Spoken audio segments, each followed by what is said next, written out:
Greetings, friends, and welcome. Welcome to this seasonal journey with the Kitchen Witch and her garden.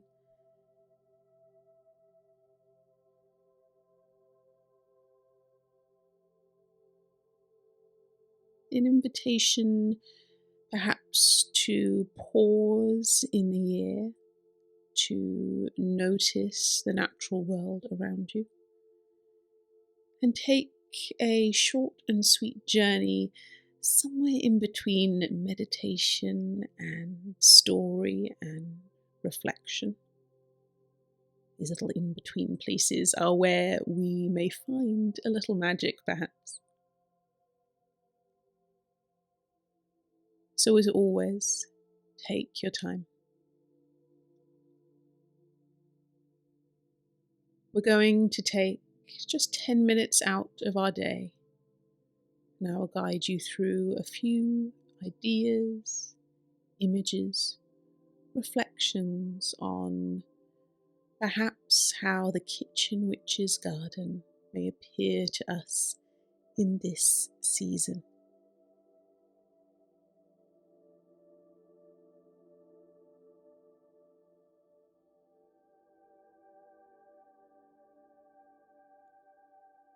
Close your eyes and rest, dear one, for you have travelled far through the seasons and through the year.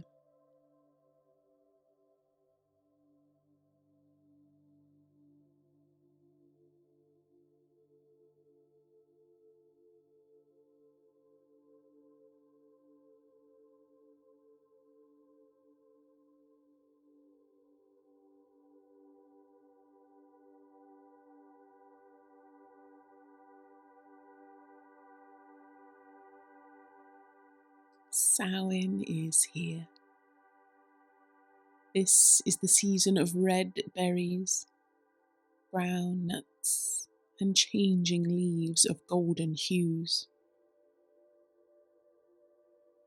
Ruby rosehips, rowan and hawthorn berries may be found dotted in the hedgerows or woodland through into midwinter. Remember the blossoms of Beltane. We are at the wheel's opposite point now at Samhain, and those apple blossoms are now ripe fruits, which will be a mainstay of the coming months. Hazelnuts and walnuts, decadent treats for the forager. Hazelnuts, when fully ripe, drop from their husks, although they're also edible when they're fresh and green. We've always called these cob nuts in my family. It is no coincidence that the things we associate with traditional Halloween celebrations, pumpkins, turnips, apples, and nuts, were all nature's bounty, recently harvested from gardens and farms.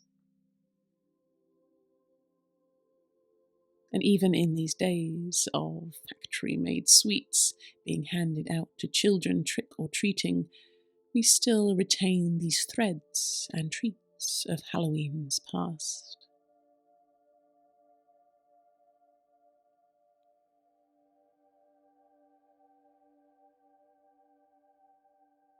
With the seasonal festival of Samhain comes a sense of mystery, magic, and stories that many more than just witches and pagans can enjoy. Everyone can revel in the light, warmth, and scents of a bonfire and the joyful light of fireworks, of candles lit on windowsills and in carved pumpkins,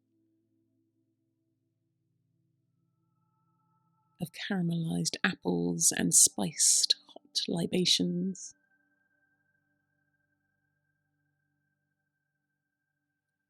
Gather in the last of the harvest, apples, squashes, pumpkins and nuts, and by the power of your kitchen magic, they become cakes, jams, soups, and warming delights.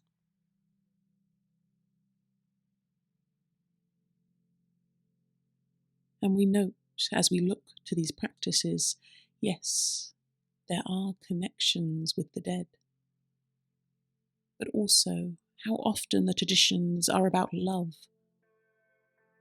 Some traditions for seeking out love, and some celebrating lost love and departed loved ones.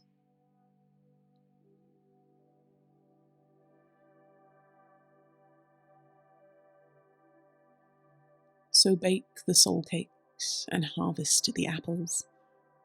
Light the candles and celebrate love. Dine with joy and in memory, and invite the spirits if you wish.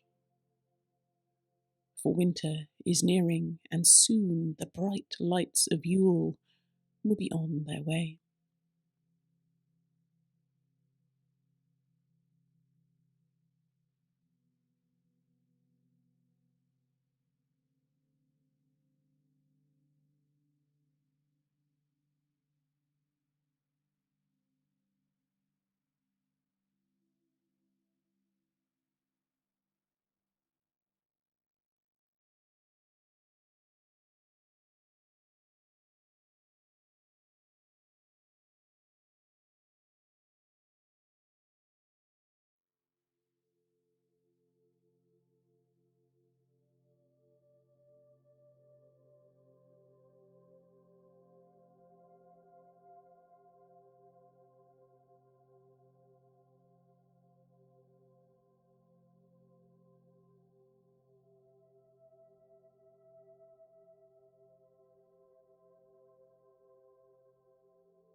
When you feel ready, we may open the eyes and stretch, and I welcome you back to the day.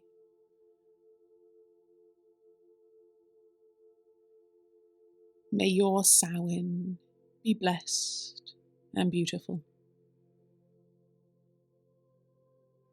I thank you for joining me, and I look forward to meeting you here again soon.